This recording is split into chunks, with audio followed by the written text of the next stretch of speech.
Okay, today we want to introduce to you our speaker. His name is Chef Christopher Turner. I know that he's former military. I know that he's a former opening chef for Fair Oaks Farms fine dining establishment. And he has got a new exciting drink that's been in existence since April. So brand new to the market. It's tasty. You should try some before you leave. Chef Christopher Turner.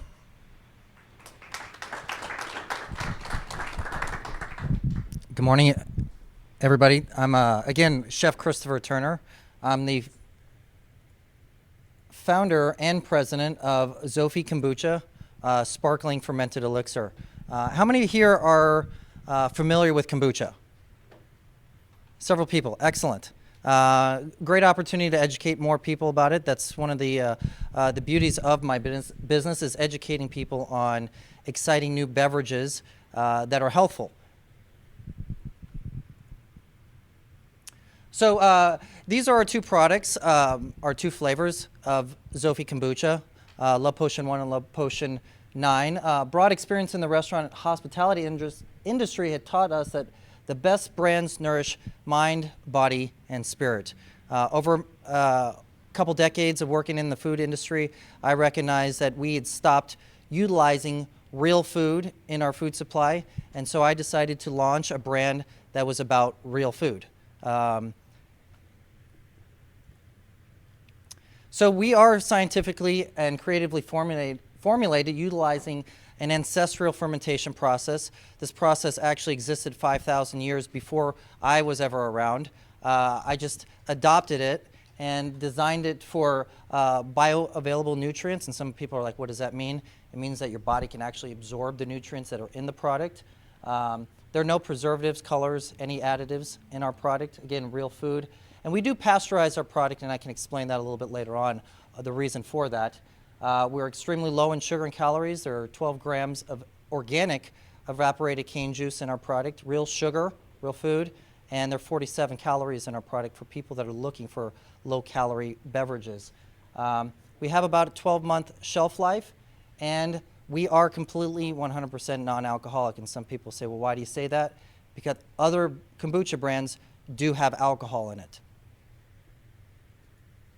And we are, again, certified organic, which we went through a lengthy process to become certified because we wanted to show that we're about quality versus quantity. Again, short history of kombucha fermentation. Kombucha was invented, if you would say, about 5,000 years ago by the ancient Chinese. And the process came to the United States approximately 25 years ago and is now one of the fastest growing functional beverages in the United States. A little similar to Red Bull or Gatorade. So most of you are familiar with those brands, but a little bit different process. Some people are like, well, why drink kombucha, right? What's the purpose?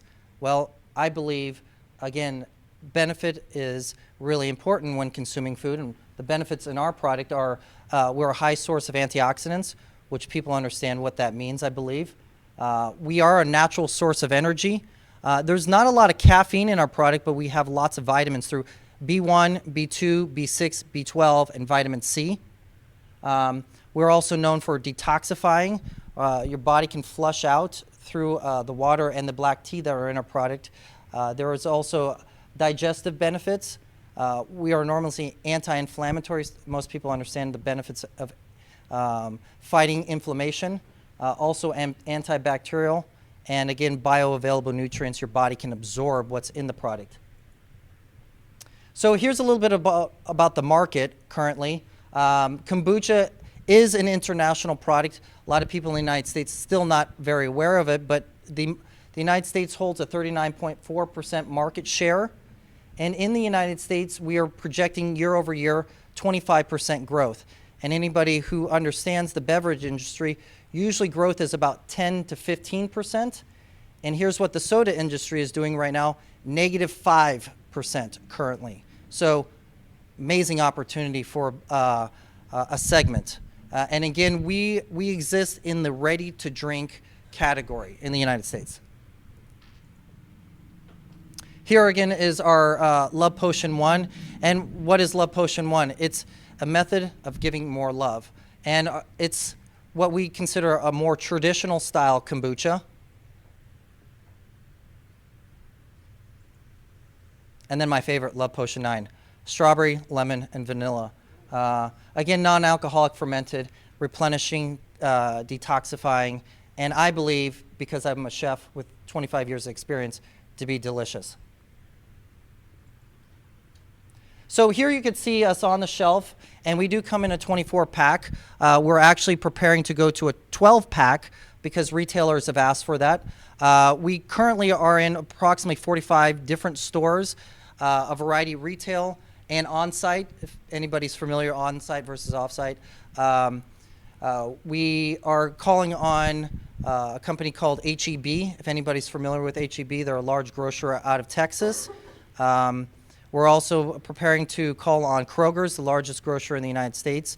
We are in Amazon, and one of our first retailers that we got into is Lucky's. I don't know if anybody's familiar with Lucky's. They're out of Boulder, Colorado, and we're also working on Sprouts. As you can see, this is what we look like out there presenting. A lot of people are like, how do you market your product? Well, we use a variety of marketing methods. First, social media. Everybody pretty familiar with the importance of social media. We spent a lot of time doing that. We're about ready to begin blogging. What is blogging? I'm like, it's a form of educating people on our product, and we do a lot of demos. We talk to a lot of people, and we taste a product to lots of people.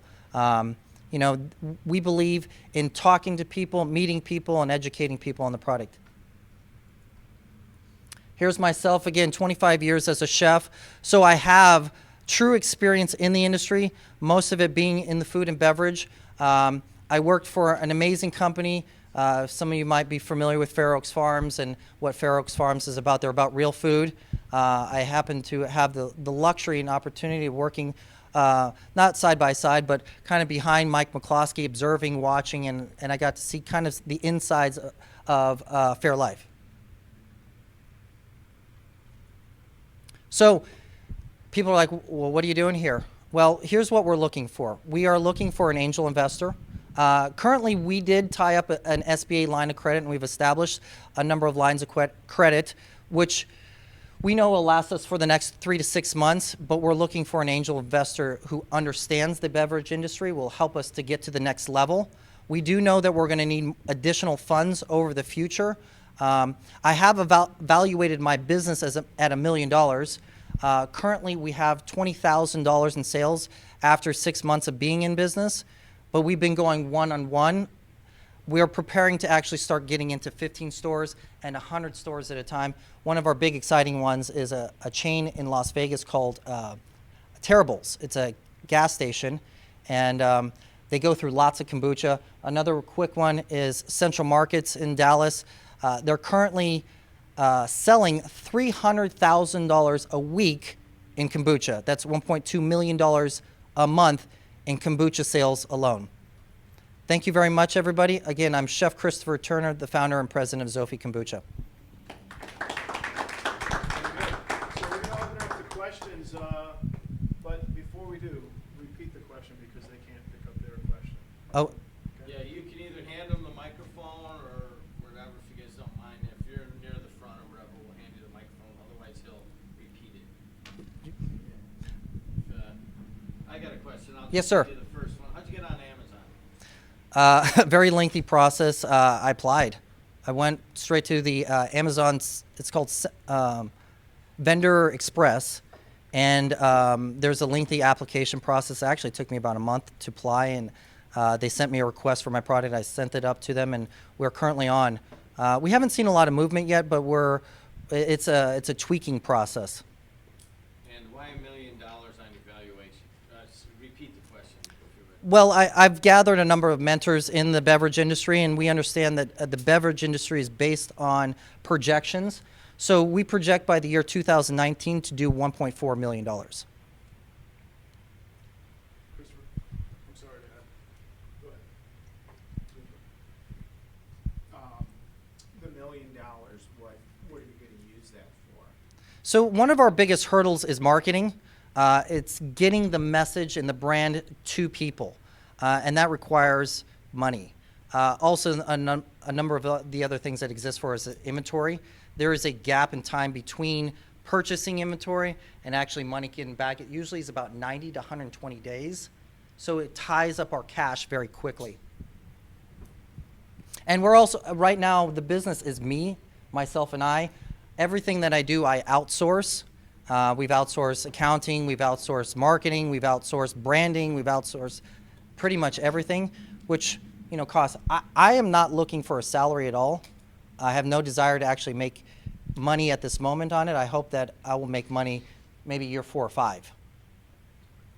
Yes, sir. Chris, I got 25 years in the beverage business, and the only thing I can say is that your labeling is confusing, because the first thing I thought of when I saw sparkling fermented elixir is alcohol. Yeah, me too. And you know what, that category, I've noticed in the grocery store, you've got to be real careful, because, you know, kids can pick this product up.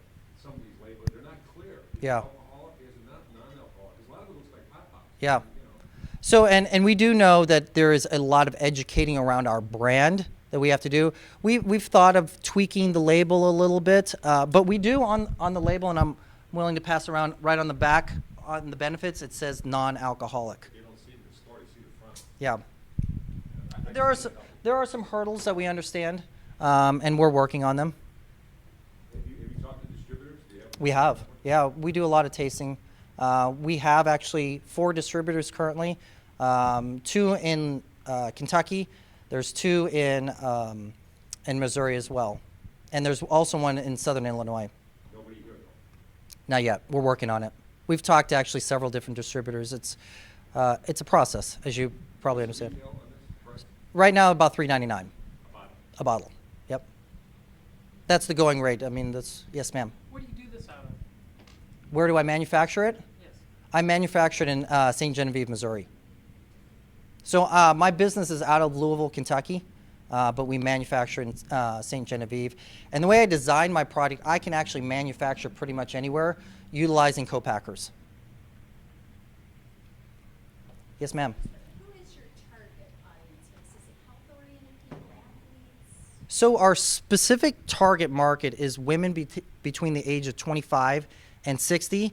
They're usually educated, like to work out a little bit, and they understand the value of certified organic. Women, we understand, are the grocery buyers. They usually make the decisions in the household on what people are consuming. Now, we believe our brand to be able to be good for children and adults and men. Men are enjoying it, but to answer your question specifically, it's women. Well, so, and the love potion, first of all, I love that. Thank you.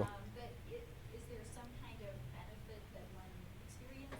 There is a benefit, and I don't want to get too off topic, but there has actually been scientific evidence that the word love on water has real benefits. And I'll encourage you to research that on your own if you like. I won't go too much into the metaphysics of that. Yes, ma'am. What got you started in this? Again, 25 years as a chef. I love creating food. I worked in 5-star hotels and restaurants, and I fed some of the most really amazing people over the years. One of the struggles being a chef is my time.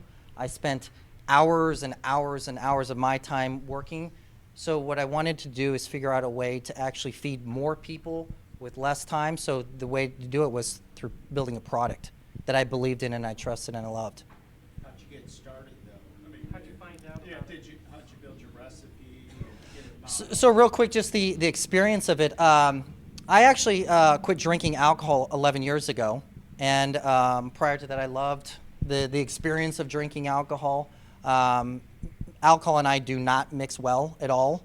A couple years after not drinking alcohol, I was introduced to kombucha for the benefits. I always liked drinking for effect, always. And when I started drinking kombucha, I started experiencing real effect. My back started easing up. I experienced better focus. I felt better. I felt alive. And I was like, wow, this is really amazing.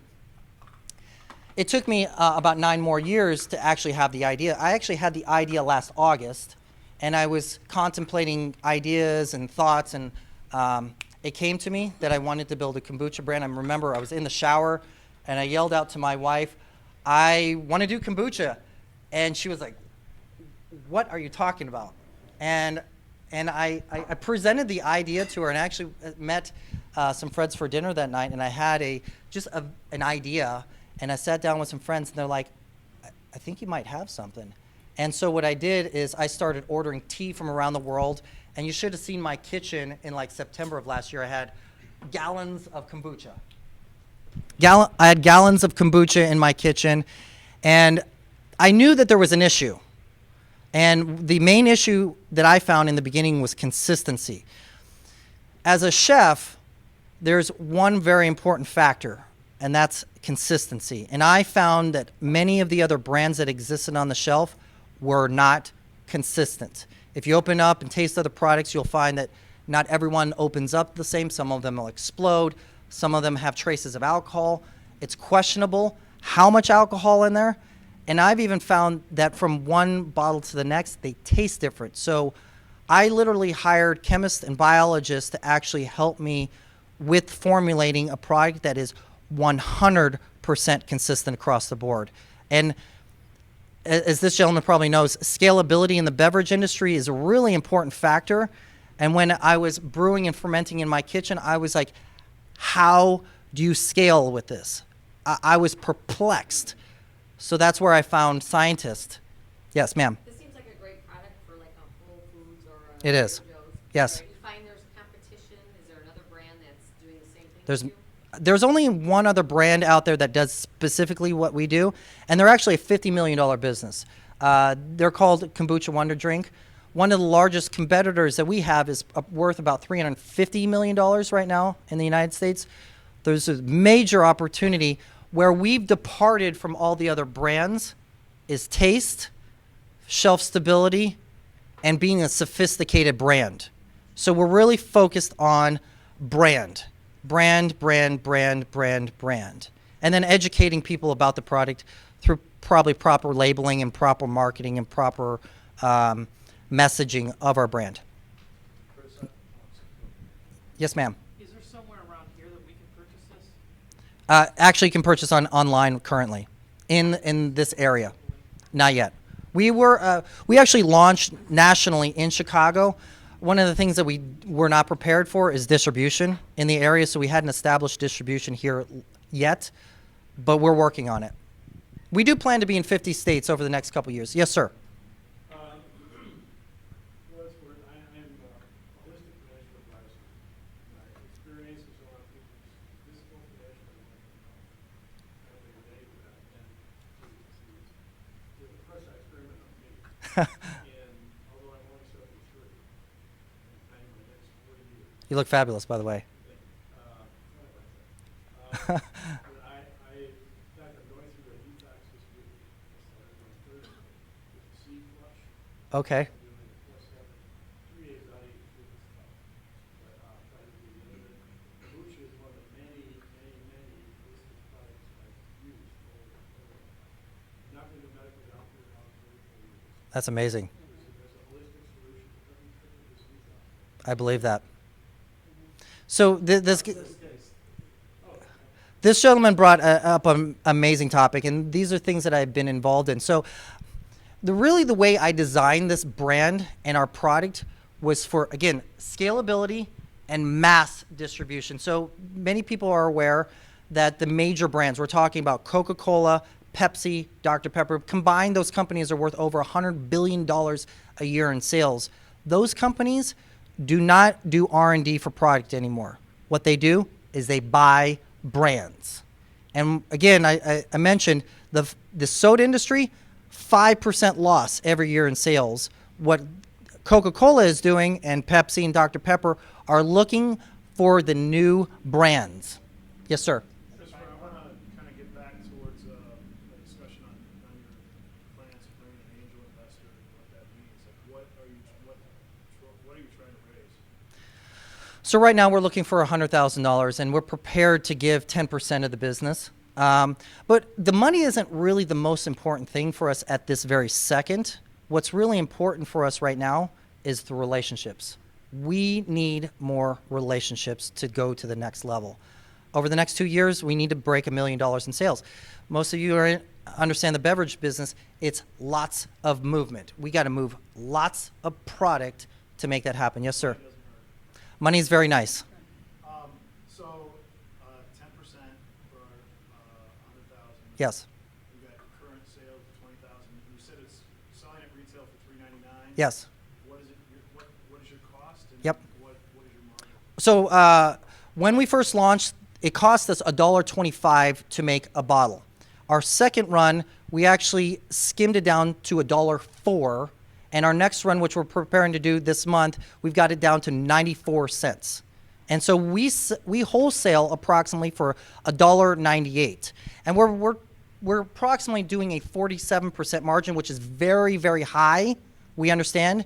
We do believe that we need to be in the 30 to 35% margin to move volume. And we are prepared to do it, but we just need to we need the relationships. We need to get into more retailers. Yes, sir. So I know we talked before you presented, you do outsource the Yes. manufacturing. Yes. Have you ever done an analysis to see what your cost would be if you produced in-house in an automated bottling facility?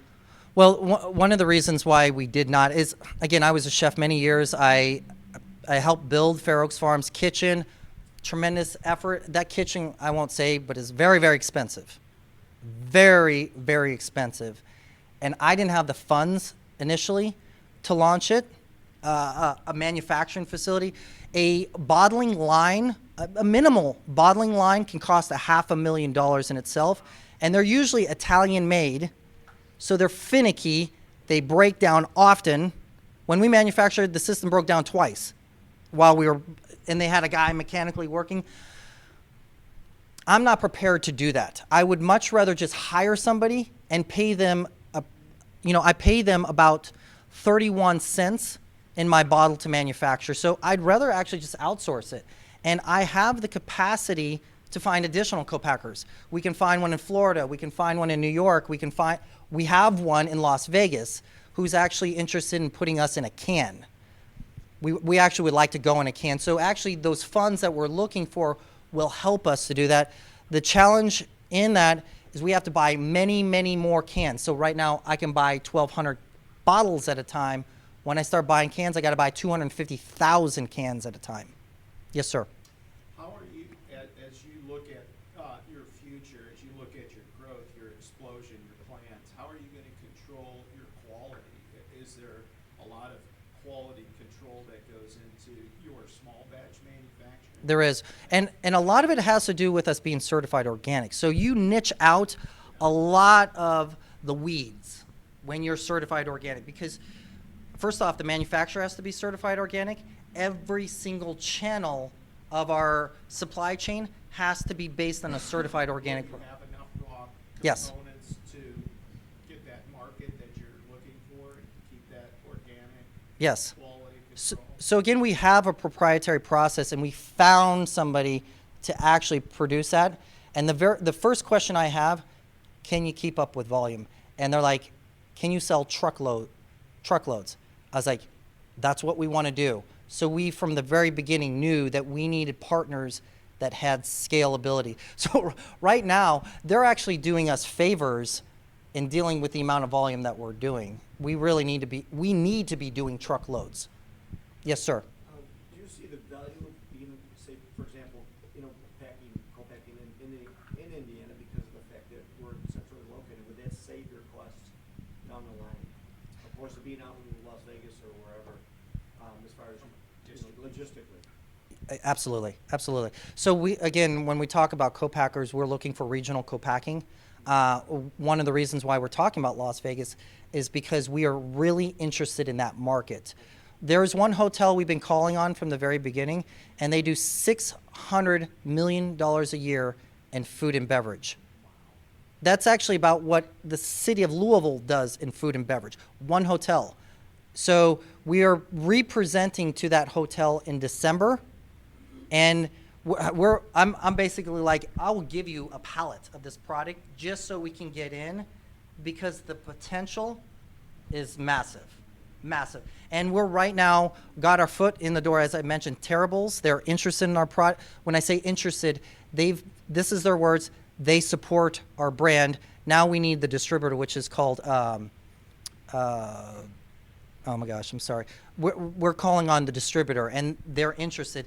They know the sales are there in brands like ours, and we're shelf stable, so companies love that. Yes, sir. As a promotion of your product, yes, it costs more than $1,000 at a time. What people don't realize is several things, is that by drinking kombucha, I've avoided co-payments and deductibles. I don't use health insurance. I have it because it's not worth it. The other thing is that the big problem with pop is people don't understand is cancer cells love sugar. They love it.